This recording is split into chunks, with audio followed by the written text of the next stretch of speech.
Moi boa noite, chegamos á comparecencia diaria coas entrevistas dende a televisión local. Hoxe contamos neste 4 de febreiro cunha convidada que nos vai falar precisamente dunha efeméride que se celebra este día. Falamos con Loli Prieto, ela é presidenta da Asociación Española contra o Cáncer canto a delegación de As Pontes, e nos fala precisamente desa xornada que hoxe, lamentablemente, conmemoramos, que non celebramos. Moi boa noite. Hola, moi boa noite. Pois iso, conmemoramos unha data importante porque, aunque vos sodes sempre garantes de que isto hai que telo en conta cada día, é moi necesaria unha data para visibilizar. Hoxe é un día moi especial e, además, hoxe mesmo preséntase un novo modelo de humanización que está un pouco baseado no que pacientes e familiares nos contan para tratar de que este diagnóstico de cancro que chega a xente non seña ese día solo co médico, que son maravillosos, pero moitas veces necesitan apoio psicolóxico, apoio emocional, apoio económico mesmo. Entonces, trátase de presentar un novo modelo, de colaborar coas institucións, e hoxe mesmo estáse presentando en Madrid ese novo modelo de humanización de atención oncolóxica. Humanización que levamos a atención oncolóxica, pero que debería ser en todos os aspectos da vida. Porque, claro, que se trata que sexa unha humanización integral en todos os aspectos da vida. Claro, porque non estamos directamente vencellados a xente que poda padecer esta doenza, pois pensamos o mellor no eido médico, pero no eido social sempre se esquece o que significa o cancro. É dicir, ata que punto ainda estigmatiza a alguén que tivo, que ten, ou que estigmatiza, e somos a veces moi exixentes cos enfermos, porque eu comentaba nunha gala que fixemos que parece que lles pedimos que señan fortes, que señan valientes, que señan resilientes, que non pasa nada, se me cae o pelo. Todo eso non é verdade. Para os pacientes é moi difícil chegar a casa, mirarte nun espello e non reconocerte. Non todo o mundo ten esa forza, entón a veces necesitan ese apoio. E todo este modelo de humanización, xa digo, chégase polas, digamos, reseñas que nos van dando os propios pacientes e familiares. Reflexión que comparto e que ademais me gusta escoitarche porque canso de dicir que non me gusta que se trate de héroes a unha persoa que ten unha enfermidade, porque parece que aquel que se rinde aquel que non poda, como non podemos calquera un calquera enfermidade, que xa non serve, que estás obrigado a ser un héroe, non? Todos necesitamos axuda, os heróis en algún momento tamén precisan axuda, entón, todos necesitamos. Nos tuvemos ahora esta experiencia co Clube de Saúde, que se fixo ao longo deste ano pasado, desde marzo a novembro, que empezou así con un grupo, pois, un pouco, a mellor, ao principio indecisos, porque non sabían o que era, o que se iban a encontrar, non querían falar de enfermidade, nós tiñamos claro que non se iban a falar de enfermidade, senón de saúde, e que pouco a pouco foron facendo grupo, tanto enfermos como familiares. Foron facendo un grupo que se apoyaron, que lle servía de desconexión, que xa estaban buscando a ver o martes que facemos para salir da casa, que ese grupiño siguen xuntándose todos os martes para tomar un café para falar, e que esperamos tamén en colaboración co Concello que se lles dé tamén unha resposta a esa xente que sigue esperando. Contamos o 7 de abril volver a empezar con un novo Clube de Saúde. Clube de Saúde que consistiría en que? Para quen estaría aberto? Mira, porque tedes experiencia no pasado. Normalmente faise os martes no centro de saúde de 5 a 6 e media. Veñen profesionais tanto da asociación como contratados pola asociación. Está dirixido a pacientes oncolóxicos e a familiares, a cuidadores, porque tamén moitas veces eles precisan axuda. En estes clubes, ao largo deste ano, traballamos tanto o cuidado emocional, social, exercicio físico, fomos a facer marcha nórdica, faremos algo máis de exercicio físico porque parece que lles gustou moito. Trátase dun rato no que se fala de saúde, desa parte que hasta os enfermos, desa parte sana que teñen. E para os cuidadores tamén é moi importante, porque cuidar tamén é sanar. Empezaríades en abril. Empezamos o 7 de abril. Si, isto leva un pouco a falar de algo que tamén é moi propio voso, desestacionalizar. É dicir, vale que unhas datas están para visibilizar, claro, pero todo o resto do ano non te podes centrar en un solo. Por iso todo o resto do ano é propio de vos facedes actividades, non necesitades que vos marquen no calendario cando facelas, porque as facéis durante todo o ano. Sí, durante todo o ano, cando podemos tamén, porque somos moi pouquiñas, pero si intentamos non centrarnos en un só tipo de cancro, claro. De feito, un dos obxectivos da asociación ahora mismo é chegar ao 70% de supervivencia en cancro no 2030. Claro, hai cancros como o peito e outros que teñen unha supervivencia altísima, pero outros están moi por debaixo. A media é dun 60, máis menos ahora mismo, por cento, pero porque un están moi altos, outros moi abaixo. O que se trata é de subir os que están por abaixo tamén. Mira, agora, por exemplo, en novembro, a finales de novembro, estuvemos na Coruña entregando unhas axudas, 1.200.000 euros, para 8 proxectos que están moi avanzados, que van a supoñer, eu creo, un gran cambio de cara á atención dos pacientes. Entre eles, por exemplo, a María de la Fuente, de uns 450.000, creo que foi, que está traballando con nanoterapia, nanomedicamentos, que son proxectos moi avanzados que esperamos que pronto estén nas farmacias. Pero claro, hai que axudar.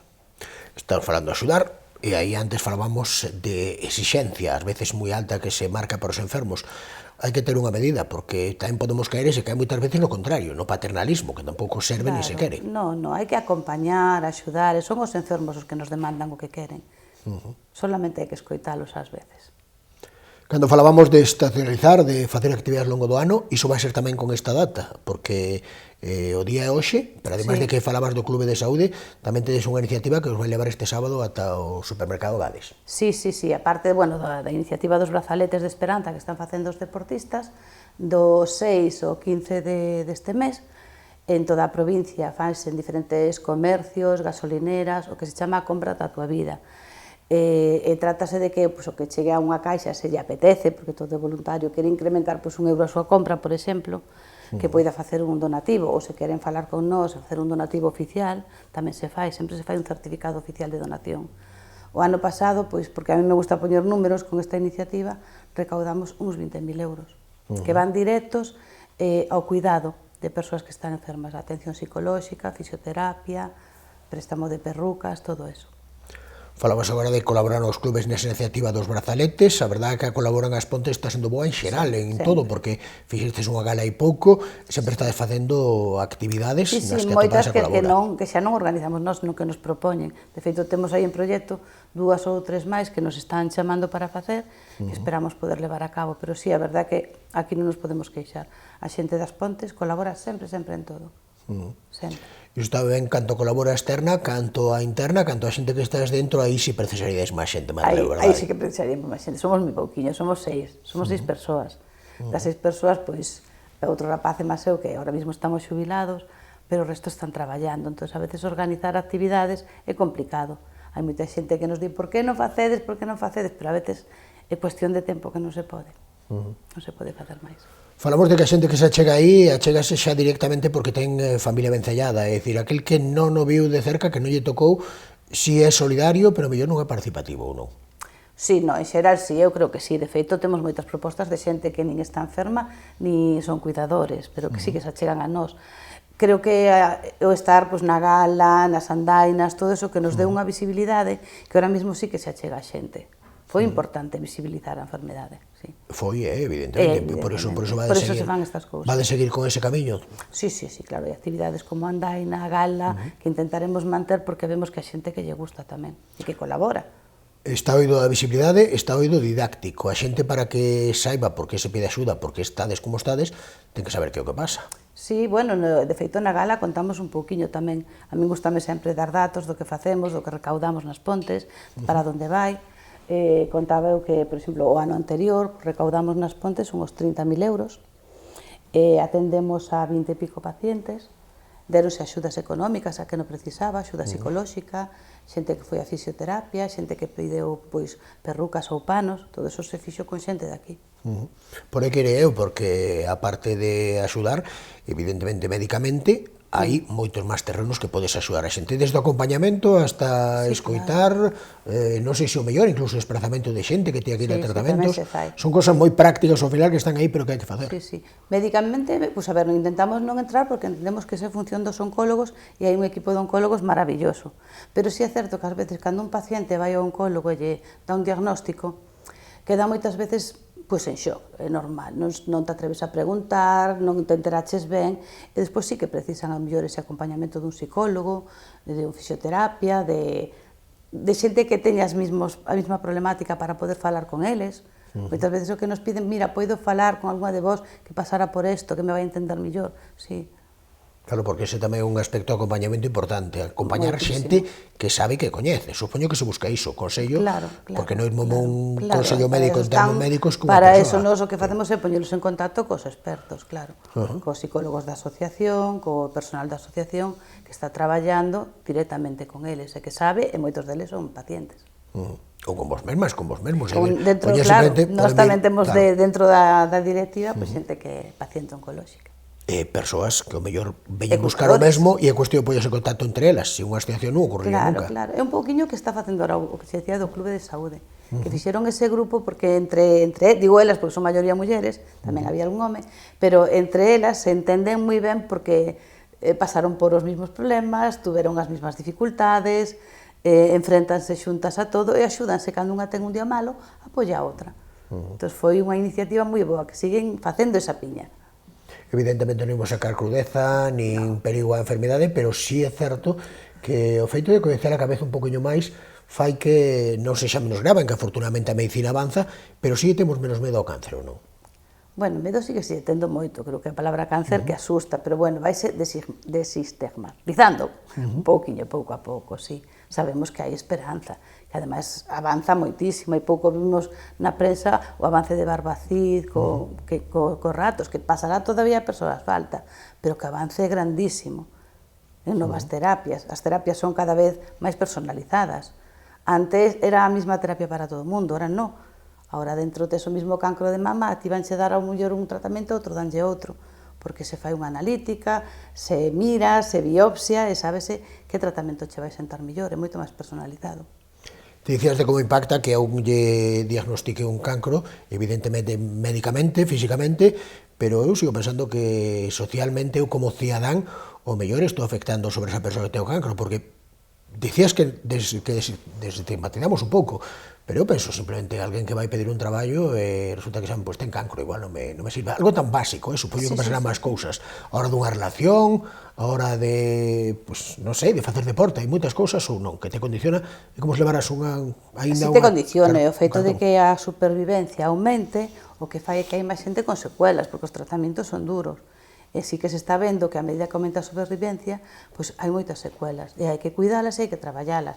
De todos modos, en calquera traballo, todo o mundo ten dereito a ese esquecemento oncolóxico. Claro, por aí querer un pouco, non sei como está ese tema, porque é moi demandado. O deporte, estamos vendo que boísimo, que máis de vos especialistas facer deporte axudalle a todo o mundo. Os enfermos de cancro todavía máis. Como está o tema do esquecemento oncolóxico? Porque me parece vital para unha persoa, eu non teño que dicir se teño ben os ollos ou non cando vou traballar, a menos que fa un análise e o vexan, pero non lle importa o resto da xente, en cambio... O mesmo dereito que con calquera enfermidade. Tes dereito a que se esqueza eso, claro. Porque condiciona a un empresario. Sí, condiciona. Eu creo que xa menos, pero bueno, vaise avanzando pouco a pouco. Pois nos queda mellor falar tan só diso de que ides facer unha serie de actividades, recordar, os sábados taredes no Gades, en abril empezaremos coas xornadas de saúde. Clube de saúde, xa pasaremos información. Que pode facer a xente para botar súa man, para chegarse a vos, para poderse en contacto con vos, para ofertar cousas como dixeches ou sumarse as que facedes? Bueno, creo que ahora mismo xa nos conoce todo o mundo, que personalmente se dirixen a nós. Para o Clube de Saúde o que teñen que facer, tanto no centro médico, nos servicios sociais, con nos directamente podense apuntar. Nada, que estamos aí, que saben que estamos aí, que ahora creo que xa nos conocen, que somos visibles, que estamos aí para o que podamos axudar. Pois afortunadamente así é, xa que evidentemente temos enriba desa espada de Damocles, polo menos terá a posibilidade de ter saída. Unha delas é a comunicación, facémolo dende a televisión local onde teredes sempre evidentemente as portas abertas, porque ademais é a vosa casa. Gracias. Pois moitas grazas, boa noite. Gracias a ti, boa noite.